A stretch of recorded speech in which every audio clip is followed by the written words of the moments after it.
لیکن سلمان صاحب، اسلام اتنا سافٹ ٹارگٹ کیوں ہے؟ دنیا بھر میں اسلام ہی کیوں ٹارگٹ ہوتا ہے؟ اس لیے کہ اسلام دنیا بھر میں سب سے زیادہ پھیلنے والا مذہب ہے کہ لوگ وہاں پر ہماری طرح بائی برتھ مسلمان نہیں ہیں. وہ اسلام کو پڑھتے ہیں، قرآن کو پڑھتے ہیں اور اس کے بعد وہ مسلمان ہوتے ہیں، اور وہ ایک آئیڈیل مسلمان ہوتے ہیں جو پڑھ کے ہوئے ہوتے ہیں. اور یہ ایک بڑا تھریٹ وہ سمجھتے ہیں، حالانکہ اسلام ایک امن کا، محبت کا، بھائی چارے کا. اور جس کتاب کو وہ ٹارگٹ کر رہے ہیں وہ تو نسخہ حکیمی ہے دنیا کے اندر امن کے حوالے سے.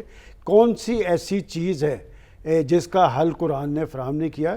اور جو ابھی بات کی جا رہی تھی، آپ ذرا دیکھیں، یہ اندوناک اور افسوسناک واقعہ ایک فرد کا نہیں ہے.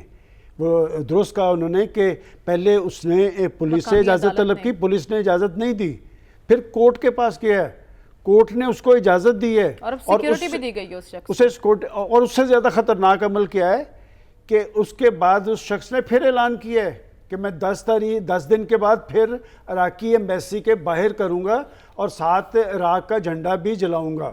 میں سمجھتا ہوں کہ اس حوالے سے اپریشیٹ کرنا چاہیے روسی پریزیڈنٹ کو، پیوٹن کو، کہ وہ گئے ہیں وہاں داغستان عید الاضحیٰ کے، اور مسجد میں کھڑے ہو کے اس شخص نے قرآن کے بارے میں کہا کہ یہ ایک مقدس کتاب ہے، قرآن کو سینے اور سے اس کو لگائے رکھا. اور یہ جو سینے سے لگانے کا عمل ہے، یہ ایک پیغام ہے. یورپین یونین نے بڑا اچھا ایک میسج دیا ہے. لیکن یہ بات جو کرنے کی ہے نا، یہ آج OIC کا اجلاس بھی ہوا ہے جدہ میں، اور بات یہ کہ یہ وہی ایک روایتی سا اعلامیہ ہے کہ اس پہ ہم ایک مشترکہ طور پہ اور یہ واقعہ تو اسی سویڈن کے اندر جنوری میں بھی ہو چکا ہے، دوسری بار ہوا ہے. تو لہٰذا ایک تو اسلام کی جو صحیح تصویر ہے وہ دنیا تک پہنچنی چاہیے. ہمیں وہ تو ہم پہ الزام لگاتے تھے کہ جناب انتہا پسندی، شدت پسندی، دہشت گردی.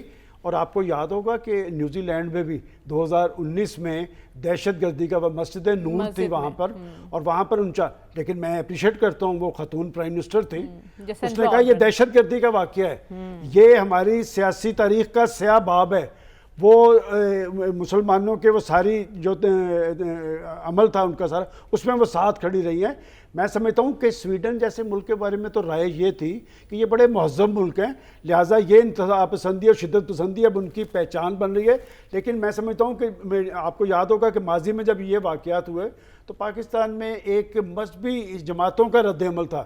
اب پاکستان کے پرائم منسٹر، پریزیڈنٹ سے لے کے ایک اچھا طریقہ کار استعمال کیا گیا ہے. لیکن بات یہ کہ اس کے حوالے سے کوئی متفقہ لاہ عمل اختیار کرنا چاہیے، اور ان پہ یہ پریشر آنا چاہیے کہ بات یہ کہ ہم تو امن کے پرچارک ہیں. اور دیکھیں، جو لوگ ہمارے ہاں بھی مذہب کے حوالے سے انتہا پسندی کا طرز عمل اپناتے رہیں، انہیں بھی کرٹیسائز کرنا چاہیے کہ یہ حضور اکرم صلی اللہ علیہ وسلم نے جو اسلام کا پھیلاؤ تھا اپنے اخلاق اور کردار کی بنیاد پہ تھا. اور یہ جو سارا طرز عمل اختیار کیا جا رہا ہے، اس پہ OIC کی جو ریزولوشن اور اعلامیہ ہیں، میں سمجھتا ہوں انہوں نے متفقہ لاہ عمل کی بات بھی کی اور اقدامات کی بات کی، لیکن اقدامات انہوں نے تجویز نہیں کیے. لہٰذا ان اقدامات مؤثر ہونے چاہیے اور انہیں پتہ چلنا چاہیے. میں ایسے انڈیویجول کا واقعہ اس لیے نہیں سمجھتا کہ اس کو ایک کورٹ نے اجازت دی ہے، اور کیا اظہار رائے کی آزادی کے نام پر آپ انتہا پسندی کر سکتے ہیں؟ آپ ایک مقدس کتاب کو اس کی بے حرمتی کر سکتے ہیں؟ لہٰذا یہ ان کے لیے بھی لمحہ فکری ہے، مغرب کے لیے. ٹھیک ہے، تو ایسے واقعات کی روک تھام کے لیے مسلم دنیا کو یکجا ہو کر کرنا کیا ہوگا؟